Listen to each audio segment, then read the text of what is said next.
योगी शांत नहीं बैठेगा, योगी शांत नहीं बैठेगा। आप योगी मतलब इस हिसाब से काम करेगा। अब आज इन लोगों को मिलना है, उनके परिवार से देखो जाके मिल रहे हैं, क्या कर रहे हैं क्या नहीं कर रहे हैं। बुलडोजर भी लगेगा, जितने बचे हैं उनको सब कर भी होएगा, सब चीज़ें होगी, कानून अपने हिसाब से करेगा।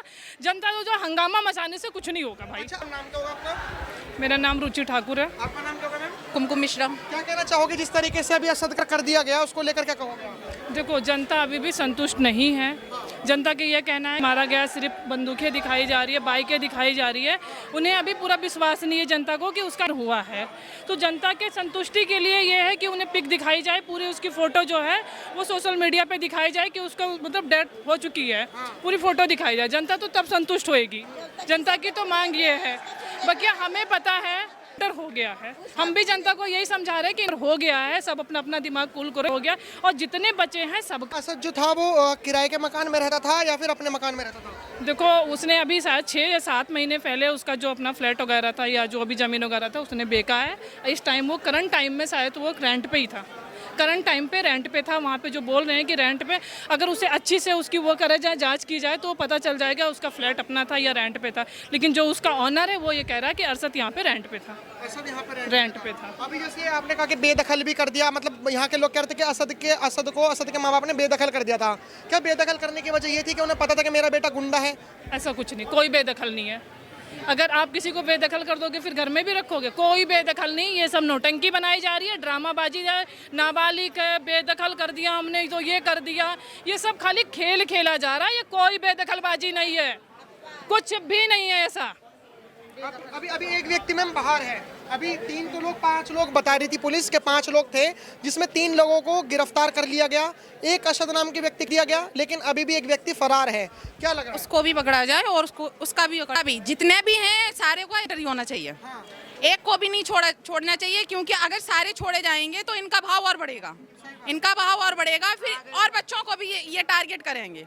इसलिए यही है कि उनको सारों को ही किया जाए, छोड़ा एक भी। अभी जैसे वहाँ पर आपके मोहल्ले के लोगों से बात कर रहे थे जो मुस्लिम कम्युनिटी से, उन्होंने कहा है कि ये जो प्रशासन है कर रही है, वो अशद नाम का व्यक्ति अरेस्ट करने के लिए आ रहा था, लेकिन पुलिस वालों ने मीडिया के दबाव में और आप लोगों के दबाव में जानबूझकर कह रहा है ये जो मुस्लिम कम्युनिटी के लोग हैं। अच्छा, वो तो उनकी बजाएंगे ना, वो तो उनकी बजाएंगे ना, उनका भाईचारा है ना, मुस्लिम का ही होता है।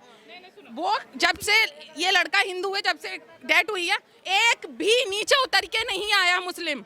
अगर मानते तो अपना नीचे आके देखते। उसके बाद जब जा रही थी, उसके बाद वीडियो बना रहे हैं, वीडियो बना के देख रहे हैं। क्या करना चाहते हैं, क्या करना चाहते हैं ये लोग? ये दिखाएं ना, क्या करेंगे हम?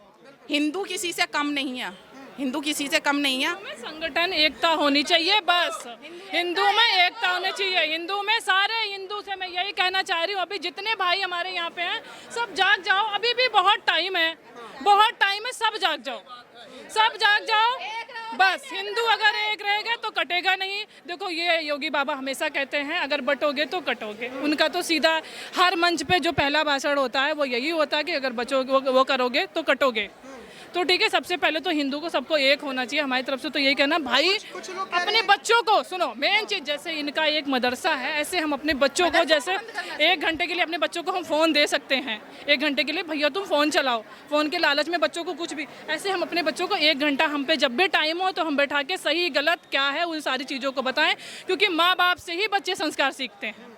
और इन्हें ये बताया जाए कि गद्दारों से दूर रहो, सीधी सी बात है। कुछ लोग माता जी ये कह रहे हैं कि जो अशद नाम का व्यक्ति, अशद जैसे जो अशद के जो दोस्त वगैरह हैं, उन्होंने कहा कि हम जिस तरीके से अशद को जानते हैं वो तो अरेस्ट होने के लिए आ जाता, लेकिन पुलिस ने जान पाई क्योंकि उत्तर प्रदेश में योगी बाबा की सरकार है, इसलिए भेदभाव करती है। आपको लगता है? कोई भेदभाव नहीं है। हाँ, अगर भेदभाव वाली बात होती है, कोई भेदभाव नहीं है। आप ये बताएं, अगर फेल लगी ना, एक तो अभी अपनी जान बेचारा कांस्टेबल घायल है, अभी भी पता नहीं बचेगा नहीं बचेगा, और दूसरी बात अगर वो अपराधी प्रवृत्ति का नहीं था तो उसने चाकू कैसे चला दिया?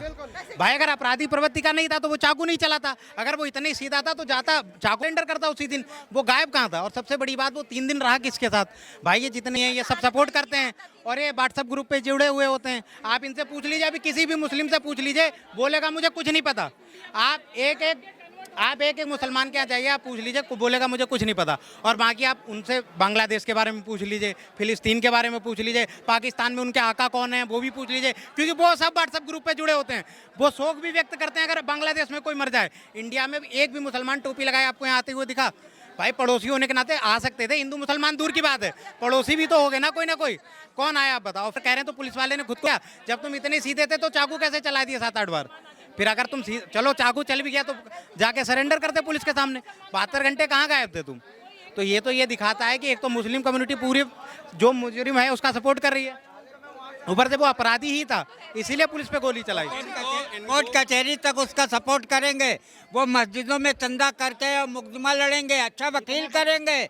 उनके लिए जो अरेस्ट किए गए हैं, ये इनकी एक यूनिटी और एकता, बहुत बड़ी एकता है। ये हिंदुओं में एकता नहीं है, समझ गए? उसी का परिणाम है आज ये। बात बताइए जी कि जैसे अभी लोग ये बता रहे हैं, अभी पूरी तरीके से पुष्टि नहीं करी गई है, और जो असद के घर वाले हैं और जो उनके जो जहाँ पे रहते थे वो कहते हैं कि हम रूम रेंट पे रहते थे, और जो उनके मकान मालिक है वो कहते थे किराएदार पे रहते थे। लेकिन 5 आरोपी हैं जो पुलिस ने पुष्टि करी है, FIR दर्ज करी है। 5 आरोपियों में से किसी न किसी का घर अपना तो होगा। आपको लग रहा है कि उनके घर पर बुलडोजर हम कहते हैं यहाँ वो रेंट पे रहते हैं ना, कहीं तो उनका अपना घर होगा, वहाँ गिराया जाए। यहाँ अगर वो रेंट पे है, जहाँ से ये आए हैं यहाँ रेंट पे रह रहे हैं ना, तो आप ये बताओ कोई रेंट से आता है यहाँ आके अपना काम करता है, चाकू चलाने आता है? भाई यहाँ 50 हिंदू अगर रहते हैं तो 50 जॉब जाते हैं। आप पहले एक चीज समझिए। और यहाँ 10 अगर मुस्लिम रहते हैं तो 10 क्या करते हैं? पेंचर जोड़ रहे, गांजा बेच रहे, चाकू चला रहे हैं। आप यहाँ 50 हिंदू पूछ लीजिए क्या करते हैं? सब बोलेंगे मैं जॉब जाता हूँ। यहाँ चाकू चलाने आ रहे हो किराए पे रह के? कहने का मतलब है कि जो मकान मालिक है उसने जानबूझकर पुलिस वेरिफिकेशन नहीं करवाई, उन्हें पता था कि उनका जो रूम रेंटर है वो गुंडा है। हाँ, नहीं कराते। और वो छोड़ दीजिए, उनके पड़ोसी से पूछ लीजिए, वो बोलेगा जहाँ वो रहता है उनको भी सबको पता होगा। अभी भी आप जाके पूछो, बोलेंगे मुझे नहीं पता। आप किस लेवल का सपोर्ट कर रहे हैं, समझ रहे हैं? सही को सही, गलत को गलत नहीं कह सकते, तो क्या मानसिकता होगी उन सब की? 5 आरोपी हैं, असद को छोड़ भी दिया जाए तो 4 आरोपी बचे। उनके में से अपने अपने घर तो कुछ लोगों के होंगे, क्या उनके घर पर बुलडोजर चलना चाहिए? बिल्कुल चलना चाहिए। और ऐसे अपराधियों को रूम क्यों दे रहे हैं? ये ऐसे रेंट पे मकान बना बना के अपराधियों को रख क्यों रहे हैं? अगर इन्हें ये नहीं पता है कि वो ये कैसा है कैसा नहीं है, तो अपराधियों को रख क्यों रहे? बढ़ावा क्यों दे रहे हो तुम अपराधियों को? अगर तुम जांच नहीं करवा सकते किसी चीज को, तो अपराधियों को रख कैसे रहे हो तुम?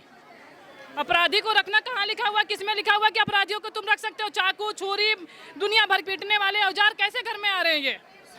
100% कहीं से कहीं तक तुम भी तो वैसे हो, मिले हुए, तभी तो अपराधी को रख रहे हो।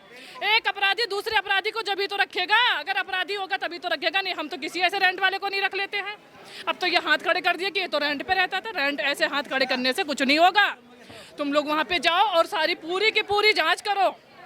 ऐसे जितने उसमें चैन मिली हो, जिसने चाकू दिया हो, जिसने चाकू लिया हो, जिस शॉप से चाकू खरीदी गई हो, जिनसे साजिश चल रही हो, तो सबको एक तरफ से पकड़ो। तो ऐसे तो बहुत बड़ा एक तबका आ जाएगा। जैसे आपने कहा कि जिसने सिखाया हो, अब जैसे मान के चलो आप कह रहे हो मदरसे में सीख कर आते हैं, पूरा मदरसा बैन हो जाएगा, उनके मौलवी सारे गिरफ्तार हो जाएंगे। तो होने चाहिए, होने चाहिए, बिल्कुल।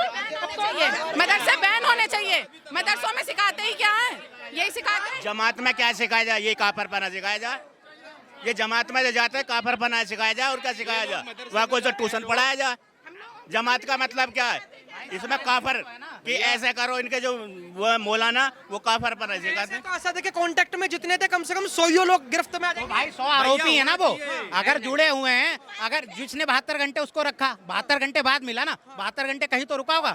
पॉइंट है कि नहीं? जिसके यहाँ रुका होगा वो अपराधी नहीं है, जिसने उसको रोका। वो अपने घर पे रोक रहे वो अपराधी नहीं है। और तुम्हारे जिसके यहाँ रेंट पे रह रहा है, चाकू आ रही, तलवारें आ रही, भाई कल तो तुमको मकान मालिक को भी तुम अपने आप को रक्षा नहीं करोगे, पता नहीं करोगे क्या ला रहा है। भाई सब मिले हुए हैं, जो मिला है जो मिला हुआ है, जो इस केस में मिला हुआ है, जो अपने उस घर में रख रहा है, वो 72 घंटे से फरार था। मैं कह रहा हूँ हर किसी को चाहिए, हर किसी का। मैं जिस तरीके से आप लोगों की बातें सुन रहा हूँ, आप लोगों का कहने का मतलब है कि अगर असद